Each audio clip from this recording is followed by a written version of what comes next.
Hello friends, ಇವತ್ತಿನ ಸಂಚಿಕೆಯಲ್ಲಿ ಏನಾಯಿತು ಅಂತ ನೋಡ್ಕೊಂಡು ಬರೋಣ ಬನ್ನಿ. ಟೆರೆಸ್ ಮೇಲೆ ಮಾಧವ ಒಬ್ಬನೇ ನಿಂತ್ಕೊಂಡು ಯೋಚನೆ ಮಾಡ್ತಿರುವಾಗ ವಲ್ಲಭ ಕೇಶವ ಇಬ್ಬರು ಬರ್ತಾರೆ. ಅಣ್ಣ ಅಂತಾನೆ ವಲ್ಲಭ. ಏನ್ರೋ ಇಬ್ಬರು ಒಟ್ಟಿಗೆ ಬಂದ್ಬಿಟ್ಟಿದ್ದೀರಾ, ಏನಾಯಿತು ಅಂತಾನೆ ಮಾಧವ. ಇವತ್ತು ಆಗಿದ್ರ ಬಗ್ಗೆ ಯೋಚನೆ ಮಾಡ್ತಿದ್ಯಾ, ಬೇಜಾರಾಗಿದ್ಯೇನೋ ಅಂತಾನೆ ಕೇಶವ. ಅಣ್ಣ ಬೇಜಾರು ಮಾಡ್ಕೋಬೇಡ, ಕೇಶವಣ್ಣ ಹುಡುಗಿ ಬಗ್ಗೆ ಎಲ್ಲ ಹೇಳ್ದ. ನನಗೆ ಅವಳು ಈ ಮನೆಗಾಗಲಿ ನಿನಗಾಗಲಿ ಸೆಟ್ ಆಗ್ತಿರ್ಲಿಲ್ಲ ಅನ್ಸತ್ತೆ ಅಂತಾನೆ ವಲ್ಲಭ. ನನಗೇನು ಬೇಜಾರಿಲ್ಲ ಕಣೋ, ಆದರೆ ನನಗೊಂದು ಅರ್ಥ ಆಯಿತು. ನಾನು ಔಟ್ಡೇಟ್ ಆಗಿಬಿಟ್ಟೆ. ಮದುವೆ ಆಗಬೇಕಾಗಿರೋ ಯಾವ ಹುಡುಗಿರಿಗೂ ನಾನು ಇಷ್ಟ ಆಗಲ್ಲ. ಅದಕ್ಕೆ ನಾನು ಅಪ್ಪಂಗೆ ಪದೇ ಪದೇ ಹೇಳ್ತಿರೋದು.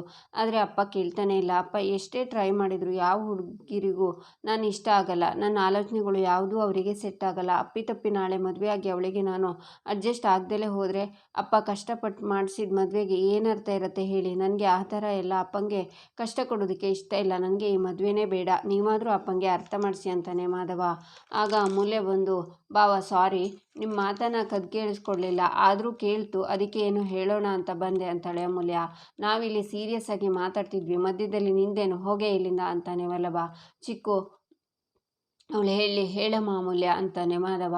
ನೀವು ಹೇಳಿದ್ರಲ್ಲ, ನೀವು ಔಟ್ಡೇಟೆಡು, ಯಾರಿಗೂ ನೀವು ಇಷ್ಟ ಆಗಲ್ಲ ಅಂತ.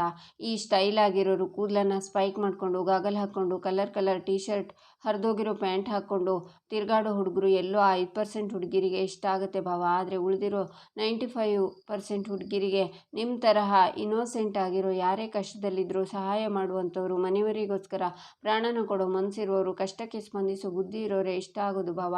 ಆದರೆ ಇತ್ತೀಚಿನ ದಿನಗಳಲ್ಲಿ ಹುಡುಗಿರಿಗೆ ಸ್ಟೈಲ್ ಆಗಿರೋನು, ದುಡ್ಡಿರೋನು ಸಿಗ್ಬೋದು. ಆದರೆ ನಿಮ್ಮ ಥರದ್ದು ಒಬ್ಬ ಅಪರೂಪದ ಮಾಣಿಕ್ಯ ಸಿಗೋದು ಕಷ್ಟ ಭಾವ. ನೀವೇನೂ ಯೋಚನೆ ಮಾಡಬೇಡಿ.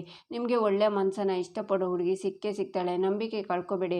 ನಿಮಗೆ ಹುಡುಗಿ ಸಿಗೋಕೆ ಲೇಟ್ ಆಗ್ತಿದೆ ಅಂದರೆ ಅದಕ್ಕೊಂದು ಕಾರಣ ಇರ್ಬೋದು. ಬಹುಶಃ ಇಷ್ಟೊಳ್ಳೆ ಹುಡುಗನಿಗೆ ಹೋಲುವಂಥ ಗುಣವಂತ ಹುಡುಗಿ ಎಲ್ಲಿದ್ದಾಳೆ ಅಂತ ಆ ದೇವರೇ ಹುಡುಕ್ತಾ ಇರಬೇಕು. ನನಗಂತೂ ಅದೇ ನಿಜ ಅನಿಸುತ್ತೆ ಅಂತಾಳೆ ಅಮೂಲ್ಯ.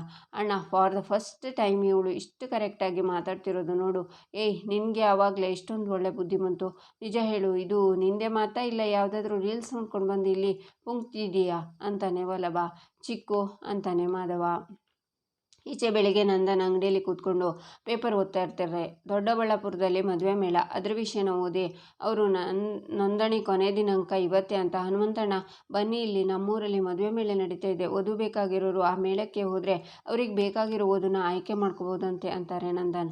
ನಾನು ಇದ್ರ ಬಗ್ಗೆ ಕೇಳಿದ್ದೆ. ಹೋದ ವರ್ಷ ಸುಳ್ಯದಲ್ಲಿ ಆಗಿತ್ತು. ನಮ್ಮ ಫ್ರೆಂಡ್ ಒಬ್ಬರು ಮೊಮ್ಮಗಳ ಮದುವೆ ಇದ್ರ ಮೂಲಕವೇ ಆಗಿದ್ದು. ನೀನು ಯಾಕೆ ನಮ್ಮ ಮಾಧವನ ಈ ಮೇಳಕ್ಕೆ ಕರ್ಕೊಂಡು ಹೋಗಬಾರ್ದು ಅಂತಾರೆ ಹನುಮಂತಣ್ಣ. ನಾನು ಅದನ್ನೇ ಹೇಳಬೇಕು ಅಂತ ಬಂದೆ ನಿಮ್ಮ ಹತ್ರ ಅಂತಾರೆ ನಂದನ್. ಅಲ್ಲಿ ಒಂದೆರಡು ಹುಡುಗಿರು ಬಂದಿರಲ್ಲ, 100 ಹುಡುಗಿರು ಬಂದಿರ್ತಾರೆ. ಅಲ್ಲೇ ಮಾತಾಡ್ಕೊಂಡು ಮುಂದುವರಿಬೋದು ಅಂತಾರೆ ಹನುಮಂತಣ್ಣ. ಹೌದು, ರಿಜಿಸ್ಟರ್ ಮಾಡ್ಕೊಳ್ಳೋಕೆ ಇವತ್ತೇ ಕೊನೆ ದಿನ. ಮನೆಗೆ ಹೋಗಿ ಎಲ್ರಿಗೂ ಹೇಳ್ತೀನಿ ಅಂತಾರೆ ನಂದನ್. ಹಾಗೆ ಮಾಡು ಅಂತಾರೆ ಹನುಮಂತಣ್ಣ.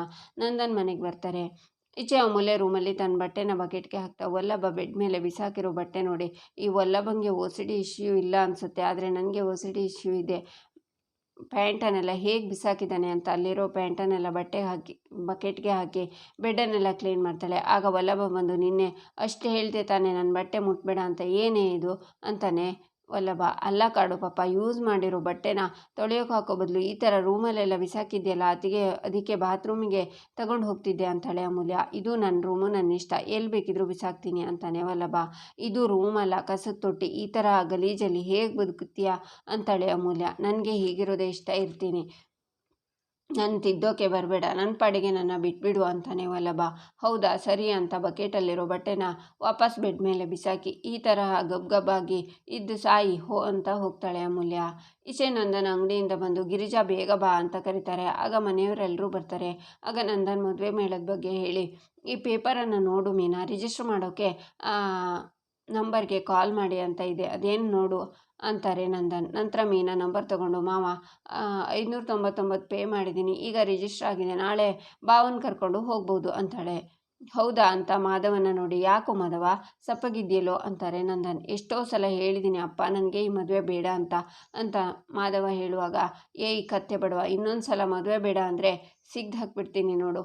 ಏನಾಗಿದೆ ನಿನಗೆ? 2-3 ಜನ ಹುಡುಗಿರು ಬೇಡ ಅಂದರೆ ನಿನಗೆ ಮದುವೆನೇ ಆಗಲ್ವಾ? ನಾಳೆ ಮೇಳಕ್ಕೆ ಬರ್ತಾ ಇದೆಯಾ ಅಷ್ಟೇ ಅಂತ ನಂದನ್ ಹೋಗ್ತಾರೆ. ಅಣ್ಣ, ನನಗೂ ವಲ್ಲಭಂಗೂ ಇಲ್ಲದೆ ಇರೋ ಲಕ್ಕು ನಿನಗೆ. ಮದುವೆ ಮೇಳಕ್ಕೆ ಹೋಗಿ ಬೇಕಾಗಿರೋ ಹುಡುಗಿನ ಸೆಲೆಕ್ಟ್ ಮಾಡ್ಕೋಬೋದು ಅಂತಾನೆ ಕೇಶವ. ಏನೋ ನಿನ್ನ ಮಾತಿನ ಅರ್ಥ, ನಿನಗೂ ಈ ಥರ ಚಾನ್ಸ್ ಬೇಕಿತ್ತಾ ಅಂತಾಳೆ ಮೀನಾ. ಹ್ಞೂ ಮತ್ತೆ, ಅಂದರೆ ಮೇಳಕ್ಕೆ ಹೋಗು ಅಂತ ಅಣ್ಣಂಗೆ ಮೋಟಿವ್ ಮಾಡ್ತಿದ್ದೆ ಅಷ್ಟೆ ಅಂತಾನೆ ಕೇಶವ. ಏ ಮಾಧವ, ಯಾಕೋ ಈ ಥರ ಮಾಡ್ತಿದ್ಯಾ? ನೀನು ಹೀಗೆ ಸಪ್ಪಗಿದ್ರೆ ನಿಮ್ಮ ಅಪ್ಪಂಗೆ ಬೇಜಾರಾಗಲ್ವಾ? ಅವ್ರ ಮನಸ್ಸನ್ನು ಅರ್ಥ ಮಾಡ್ಕೊ, ಒಪ್ಕೊಳ್ಳೋ ಮಾಧವ ಅಂತಾರೆ ಮೀನಾ. ಸರಿ ಅಮ್ಮ ಅಂತಾನೆ ಮಾಧವ. ರಾತ್ರಿ ಎಲ್ಲರೂ ಜೊತೆಲೆ ಊಟಕ್ಕೆ ಕೂತಿರ್ತಾರೆ. ಆಗ ರಕ್ಷಾ, ಅಮ್ಮ, ನಾನು ನಾಳೆ ಮೇಳಕ್ಕೆ ಅಪ್ಪ ಕೊಡಿಸಿರೋ ಪಿಂಕ್ ಡ್ರೆಸ್ ಹಾಕೋಣ ಅಂತಿದ್ದೀನಿ, ಅದಕ್ಕೊಂದು ಸ್ಟಿಚ್ ಹಾಕ್ಕೊಡ್ತೀಯಾ ಅಂತಾಳೆ. ಹ್ಞೂ ಅಂತಾರೆ ಗಿರಿಜಾ. ರಕ್ಷಾ, ನಾಳೆ ಮೇಳಕ್ಕೆ ಎಲ್ಲರೂ ಹೋಗೋದು ಬೇಡ, ಮಾಧವನ ಜೊತೆ 1-2-3 ಜನ ಹೋದರೆ ಸಾಕು ಅಂತಾರೆ ನಂದನ್. ಯಾಕಪ್ಪ, ಮಾಧವಣ್ಣನ ಹೆಣ್ಣು ನೋಡೋ ಶಾಸ್ತ್ರದಲ್ಲಿ ಮನೆಯವರು ಇಲ್ಲದೆ ಇದ್ದರೆ ಹೇಗೆ? ನಾನೂ ಬರ್ತೀನಪ್ಪ ಪ್ಲೀಸ್ ಅಂತಾಳೆ ರಕ್ಷಾ. ಹಾಗಲ್ಲ ಮಗಳೇ, ನಾವು ನಾಳೆ ಹೋಗ್ತಾ ಇರೋದು ಮೇಳಕ್ಕೆ, ಅಲ್ಲಿ ಯಾರ್ಯಾರು ಬಂದಿರ್ತಾರೆ ಅಂತ ನೋಡೋಕಷ್ಟೇ. ಸಂಬಂಧ ಗಟ್ಟಿ ಆದಮೇಲೆ ಹೆಣ್ಣು ನೋಡೋ ಶಾಸ್ತ್ರ ಇದ್ದೇ ಇರುತ್ತಲ್ವಾ, ಆಮೇಲೆ ಎಲ್ಲರೂ ಹೋಗೋಣ, ಈಗಲೇ ಯಾಕೆ ಗುಂಪು ಕೊಟ್ಕೊಂಡು ಹೋಗಬೇಕು ಅಂತಾರೆ ನಂದನ್. ಹಾಗಿದ್ರೆ ನಾಳೆ ಯಾರ್ಯಾರು ಹೋಗ್ತಿದ್ದೀವಿ ಅಂತಾರೆ ಗಿರಿಜಾ. ನಾನು, ನೀನು, ಮಾಧವ. ಮೀನಾ, ನೀನು ನಮ್ಮ ಜೊತೆಗೆ ಬಾ, ನೀನು ತುಂಬ ವಿಚಾರ ತಿಳ್ಕೊಂಡಿದ್ಯಾ, ನೀನಿದ್ರೆ ನನಗೆ ಧೈರ್ಯ ಅಂತಾರೆ ನಂದನ್. ಸರಿ ಮಾವ ಅಂತಾಳೆ ಮೀನಾ. ಒಟ್ಟಿನಲ್ಲಿ ನಾಳೆ ಮಾಧವಣ್ಣಂಗೆ ಒಳ್ಳೆ ಹುಡುಗಿ ಸಿಕ್ಕರೆ ಸಾಕು ಅಂತಾನೆ ಕೇಶವ.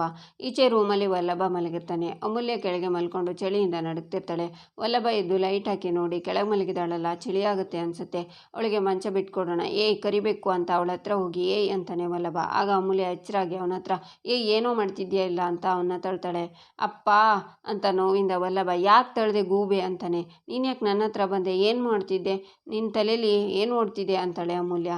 ನನ್ನ ಕರ್ಮ ಕೆಳಗೆ ಮಲ್ಕೊಂಡು ನಡ್ತಿದ್ಯಲ್ಲ ಅಂತ, ಅದಕ್ಕೆ ಮೇಲೆ ಬಂದು ಮಲ್ಕೊ ಅಂತ ಹೇಳೋಕೆ ಬಂದೆ ಅಷ್ಟೇ, ಮತ್ತೇನಕ್ಕೆ ಬರಲಿ ನಾನು ಅಂತಾನೆ ವಲ್ಲಭ. ಅದನ್ನು ಮಂಚದ ಮೇಲೆ ಕೂತ್ಕೊಂಡು ಹೇಳ್ಬೋದಿತ್ತಲ್ಲ, ಇಲ್ಲಿವರೆಗೂ ಏನಕ್ಕೆ ಬಂದೆ ಅಂತಾಳೆ ಅಮೂಲ್ಯ. ನಿನ್ನ ಎಷ್ಟು ಸಲ ಕರೆದೆ ಗೊತ್ತಾ, ನಿನಗೆ ಎಚ್ಚರನೇ ಆಗಲಿಲ್ಲ, ಏನು ಮಾಡಲಿ? ಏಯ್, ಒಂದು ತಿಳ್ಕೊ, ಪ್ರಪಂಚದಲ್ಲಿ ನಾನು ಮತ್ತು ನೀನು ಇಬ್ಬರೇ ಇದ್ರೂ ನಿನ್ನ ಕಡೆ ತಲೆ ಹಾಕಿ ಕೂಡ ಮಲಗಲ್ಲ ನಾನು, ಅಂಥ ಕರ್ಮ ನನಗ್ಯಾಕೆ? ಏನೋ ಚಳಿಲಿ ನಡುಗ್ತಿದ್ಯಲ್ಲ ಪಾಪ ಅಂತ ಬಂದೆ, ಆದರೆ ನಿನಗಿರೋ ಕೊಬ್ಬಿಗೆ ಇಲ್ಲೇ ಬಿದ್ದು ಸಾಯಿ ಯಪ್ಪ ಅಂತ ಮಲಗ್ತಾನೆ ವಲ್ಲಭ. ಅಯ್ಯೋ, ಬುದ್ಧಿನೇ ಇಲ್ಲ ನನಗೆ, ಎಂಥ ಚಾನ್ಸ್ ಮಿಸ್ ಆಗೋಯ್ತು. ಅವನಾಗೆ ಅವನೇ ಮಂಚನ ಬಿಟ್ಕೊಡೋಕ್ಕೆ ಬಂದಿದ್ದ, ನಾನು ಸುಮ್ಮನೆ ಇದ್ದಿದ್ರೆ ನಾನು ಮಂಚದ ಮೇಲೆ ಮಲ್ಕೋಬೋದಿತ್ತಲ್ಲ. ಥೂ ದಡ್ಡಿ ನಾನು, ಇವತ್ತು ಯಾಕೆ ಇಷ್ಟು ಚಳಿ ಆಗ್ತಿದೆ ಅಂತಾಳೆ ಅಮೂಲ್ಯ. ಈಚೆ ಸೂರ್ಯಕಾಂತ್ ಮಲಗಿದ್ದಲ್ಲಿಂದ ಮಗಳೇ ಅಂತ ಎದ್ದು ಅಮೂಲ್ಯ ರೂಮಿಗೆ ಓಡ್ತಾರೆ. ರೀ ಅಂತ ಕಲಾವತಿ ಅವ್ರ ಹಿಂದೆನೇ ಹೋಗ್ತಾರೆ. ನನ್ನ ಕಂದ ಅಂತ ಅಮೂಲ್ಯ ರೂಮಿನ ಲೈಟ್ ಹಾಕಿ, ಅವಳು ಇಲ್ವಲ್ಲ ಇಲ್ಲಿ ಅಂತಾರೆ ಸೂರ್ಯಕಾಂತ್. ಅಮ್ಮು ನೆನಪಾದ್ಲ, ನನಗೂ ನೆನಪಾಗ್ತಾಳೆ, ಒಂದೊಂದು ಸಲ ಅವಳಿಲ್ಲ ಅನ್ನೋದು ಮರ್ತೋಗಿ ಅಮ್ಮು ಅಂತ ಕರೆದ್ಬಿಡ್ತೀನಿ, ಏನು ಮಾಡೋದು, ಹೆತ್ತ ಮಗಳಲ್ವಾ, ಮರೆಯೋಕ್ಕಾಗಲ್ಲ ಅಂತಾರೆ ಕಲಾವತಿ. ನೆನಪನ್ನ ಕಿತ್ತಾಕ್ಬೋದು, ಆದರೆ ಹಾಳಾದ ಕನಸನ್ನು ಕಿತ್ತಾಕೋಕ್ಕಾಗ್ತಿಲ್ಲ. ನಾನೆಂಥ ದಡ್ಡ ಇರಬೇಕು, ಬೇರೆಯವ್ರ ಮಕ್ಕಳು ತಪ್ಪು ಮಾಡಿದಾಗ ಅವ್ರ ತಂದೆ ತಾಯಿ ನನ್ನ ಹತ್ರ ಕರ್ಕೊಂಡು ಬರ್ತಿದ್ರು, ಆದರೆ ನನ್ನ ಮಗಳಿಗೆ ಒಳ್ಳೆ ಬುದ್ಧಿ ಸಂಸ್ಕಾರ ಹೇಳೋದ್ರಲ್ಲಿ ನಾನು ಸೋತಿದ್ದೀನಿ ಕಲಾ.